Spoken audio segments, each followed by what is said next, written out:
इस कुंभ है, गड़ी गड़ी का है खोट, अंतर हाथ सहारा दे, बाहे मारे चोट। गुरु ऐसा होना चाहिए। भगवान श्री राम ने कहा कैसा गुरु चाहिए? कहा गुरु पद पंकज सेवा। किस गुरु का सेवा करना यहाँ बता रहे हैं। गुरु पद पंकज सेवा, तीसरी भगति अमान, चौथी भगति मम गुण गाना, करहि कपट तजिगान।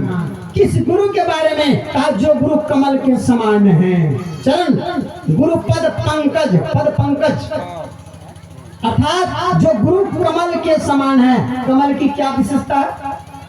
कमल का जन्म होता है कीचड़ में, रहता है पानी में। विशेषता क्या है? कमल पर कीचड़ और पानी नहीं होता। चाहे पानी कितना हो बढ़ जाए, पर उस पर पानी नहीं होता।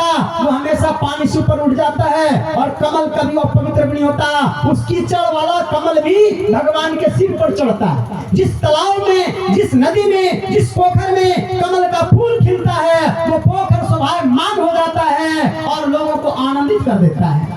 सज्जनों, उसी तरह से जिस कुल में, जिस संसार में, जिस गांव में, जिस नगर में, जिस घर में ऐसे संत का अवतार हो जाए, संसार में जन्म ले, संसार में रहे, माया में रहे, पर संसार और माया जिसके ऊपर व्याप्त नहीं होता, संसार और माया से ऊपर उठे हुए होते हैं, ऐसे कुल, ऐसा गांव, ऐसा नगर, ऐसा देश शोभायमान हो जाता है, प्रतिष्ठात्मान हो जाता है।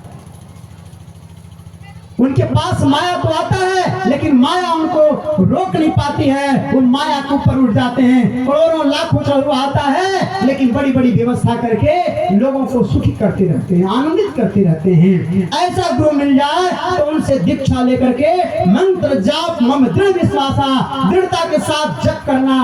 और क्या करना? फिर छठ करना कि फिर शिवरात्रि करना कि फिर होलिका मनाना? क्या करना?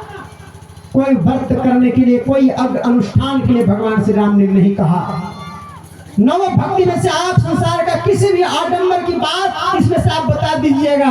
भगवान श्री राम ने क्या कहा? छठदमशील विरति बहुकर्मा, निरत निरंतर सज्जन धर्मा। यदि करने का कुछ इच्छा हो, जप के अलावा, ध्यान के अलावा यदि कुछ करने की इच्छा हो, तो एक ही चीज करना, छठ दमशील। अपने इंद्रियों को, दम कहते हैं इंद्रिय निग्रह को, अपने इंद्रियों को समेट के रखना।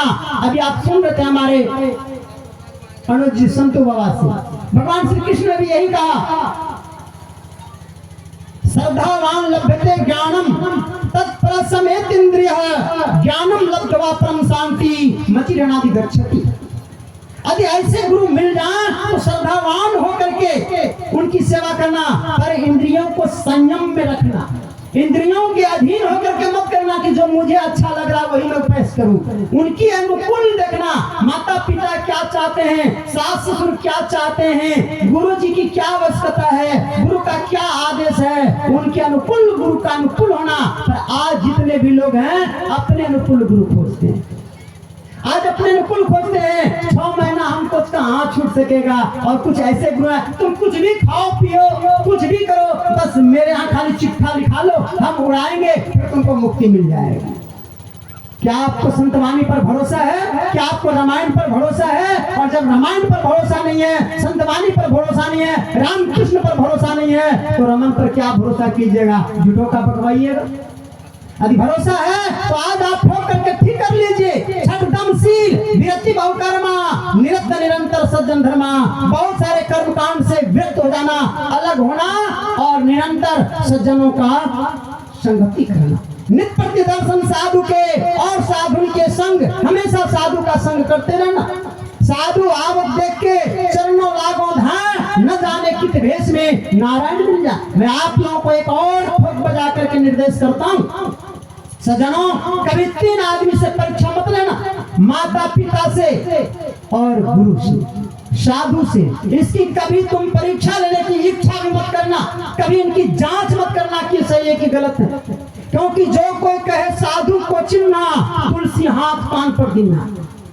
वो सोया हुआ लगेगा पर पता नहीं वो ध्यान में ही मग्न होता है, उसको पहचानना बड़ी मुश्किल है। संतन की गति कोई दादे जाने ना कोई, संतन की गति संतन ही जाने, क्या जाने कोई कागरे। मैं ये बात का प्रमाण के साथ इसलिए बोल रहा हूँ, आज परम पूज्य पाद महर्षि वेदांत ब्रह्मन जी महाराज आपके बीच आए और यही महर्षि के पहले वेदांत बाबा, सीधा कहिए वेदांत बाबा हरिद्वार ऋषिकेश का आया हुआ तमाम शक्ति जब प्रयागराज में इकट्ठा हो गया तो वहां के संतों ने देखते ही इनको पहचान लिया। और जब वहां के महामंडलेश्वर श्री श्री 1008 काशी पीठाधीश्वर आशुतोषानंद जी महाराज ने कहा कि आप में और हम लोगों में यही अंतर है कि आप देर से पहचानते हैं, हम लोग तुरंत पहचान लेते हैं कि साधक कौन है, संत कौन है और भक्त कौन है। इनके पास जो साधना है, इनका जो तप बल है, इनके ललाट से चमकता है, तब उसी में बैठे हुए काशी के पीठाधीश्वर आचार्यों के महामंडलेश्वर श्री श्री 1008 विश्वभानंद जी महाराज वयोवृद्ध ज्ञान वृद्ध महर्षि और ब्रह्म ऋषि का व्याख्या करते हुए, वेदानंद का व्याख्या करते हुए उन्होंने टोकते हुए उस मंडलेश्वर से कहा कि महाराज मैं तो इनको देखते ही पहचान लिया था, कल ही पहचान लिया था, इसलिए मैं अपनी यात्रा रोक करके आज इनके मंच पर विराजमान है। ये होता है संतों की संगत। क्या कोई काग पहचान सकता है हंस की गति को? क्या कोई साधु को पहचान सकता है भोगी आदमी?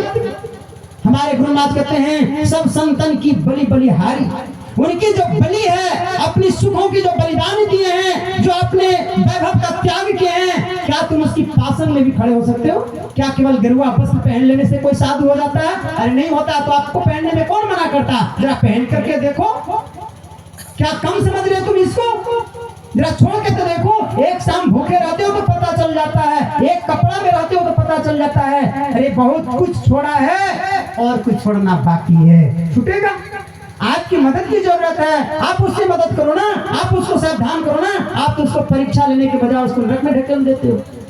मैं तमाम अपने साथियों से कहता हूँ, मैं तमाम अपने सत्संगी प्रेमियों से कहता हूँ कि महात्मा की सुरक्षा आपकी जिम्मेदारी है। महात्मा आपका सुरक्षा कहाँ से कर सकेंगे? उन्हें तो लौटने के लिए चारों तरफ से लोग लगे रहते हैं, महात्मा को नोचने के लिए रहते हैं, कोई आशीर्वाद लेने में लगे रहते हैं, कोई उनके शरीर को लेने में लगे रहते हैं, कोई उनका धन को लेने में लगे रहते हैं। इसकी रक्षा कौन करेगा? एक ईश्वर पर भरोसा रखने वाले सब तो ईश्वर के ही अंश हैं, किससे वो विरोध करें?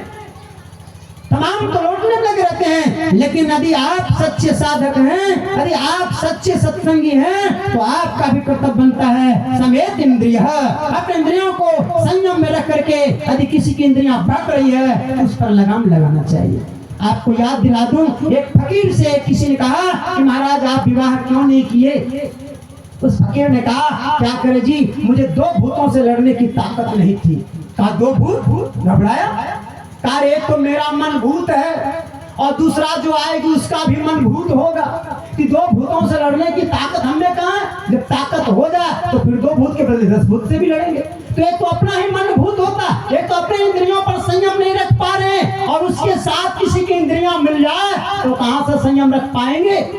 कहां से उनकी ताकत आएगी? तब गुरु का बल होता है। इसलिए गुरु महाराज ने कहा सर्व क्षण गुरु मन जो नहीं रहे हो निश्चय निर्माण होई संत सब कहो। इसलिए गुरु महाराज ने कहा हमेशा गुरु का स्मरण करते रहना, तुम इससे भी बच सकते हो। तो आगे लगता है बढ़ना ठीक नहीं है। अब आगे गहराई संत मत की है जो लगभग हमारे गुरुजन सुनाएंगे। आगे की व्यवस्था को सुने। श्री सद्गुरु महाराज की जय। श्री सद्गुरु महाराज की